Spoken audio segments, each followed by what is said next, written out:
In the midst of all of the decent shows that have come out this season, a peculiar one has piqued my interest.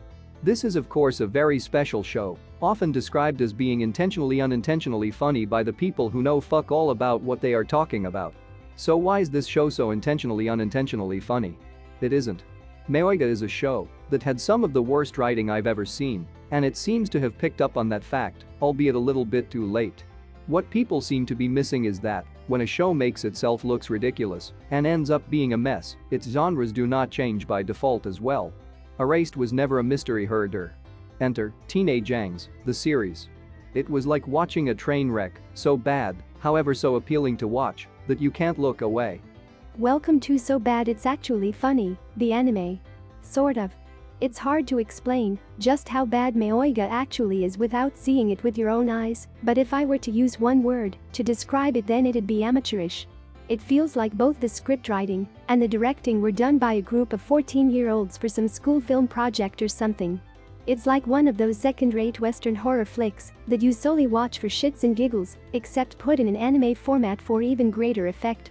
You might be familiar with the 2012 anime Another. It was an anime which was supposed to be a horror mystery show, yet it became more known for being an unintentional comedy due to how hilariously bad it was at creating suspense, and because of how stupid its death scenes were.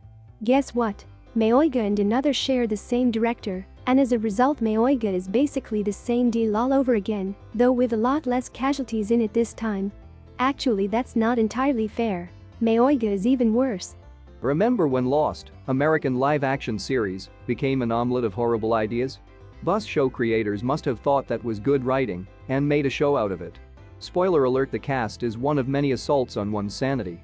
The characters, as I recall, are listed like this: harem gay's best friend, love interest, sometimes beau girl, Pikachu, Uzi chick, military guy, pirate Jack, other Jack, Larry, refer to Phoenix Wright, execute girl, soy latte, actual name, small beard, and black dude. There are a ton of other people, but no one cares. This show damned itself by having such a large cast in such a small show. There were attempts to make us relate to and like this enormous cast. Unfortunately, you cannot have character development or character-viewer relations built between so many people as quickly as they tried to make this happen. They failed at both jobs. 2 out of 10 is actually a rather generous score for an anime so abysmal. If MyAnimeList offered negative scores, I may have spitefully given it a -2, rather than a +1. Hey, are you looking for a well-made mystery anime that boasts a suspenseful plot with intriguing characters? Then don't watch Mayoiga. This show failed miserably to be the good mystery anime that it tried so hard to be. Mayoiga got consistently worse and more aggravating to watch as each episode passed by. In fact, it almost drove me to take a bus tour to an abandoned town devoid of life and technology myself, just so that I wouldn't have to watch this disgrace on my PC every week. Apparently, Mayoiga is categorized as a mystery anime, but the real mystery is figuring out what the fuck was going on half the time, and not really in a good way. One of the most talked about anime of Spring 16, Mayoiga deceived whatever target audiences it was trying to lure in. At first it seemed like a group of weirdos assimilating into an uncharted society, then it seemed to be a murder mystery, but really it was a psychological horror involving freaky CG monsters. Oh. Mayoiga starts off with 30 Redditors getting on a bus headed for the middle of nowhere so they can start new lives in an uncharted village. Fucking millennials these days.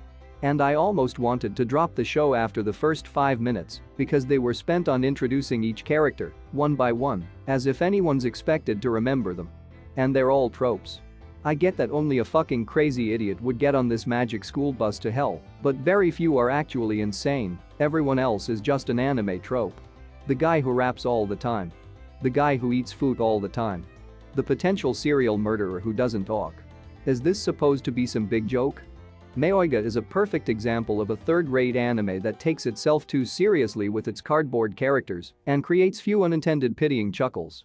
When the best part of an anime is a weird song about a sad hippo, you know something went wrong. To be honest, I can hardly remember this embarrassing excuse of an anime. I only came to say this was the dumbest anime to ever be created and animated. The story is boring and unmemorable. The characters were dumb and obnoxious. Everything about this anime was absolutely mind-numbing. One of the things that I distinctly remember about this anime is that it just irritated me every time I watched it. And some of the sounds on the show were supposed to be terrifying, but they were just odd and didn't make any sense what it was supposed to be. I truly believe I lost brain cells watching this and find it very hard to believe that anyone unironically enjoyed this burning pile. Mayoiga. That beautiful cuisine food that turns out to be stale. No really, I'm not even joking. The anime is an equivalent of a shit expensive sports car. You're in for a ride, sure. But when you rev that engine you get nothing but frua.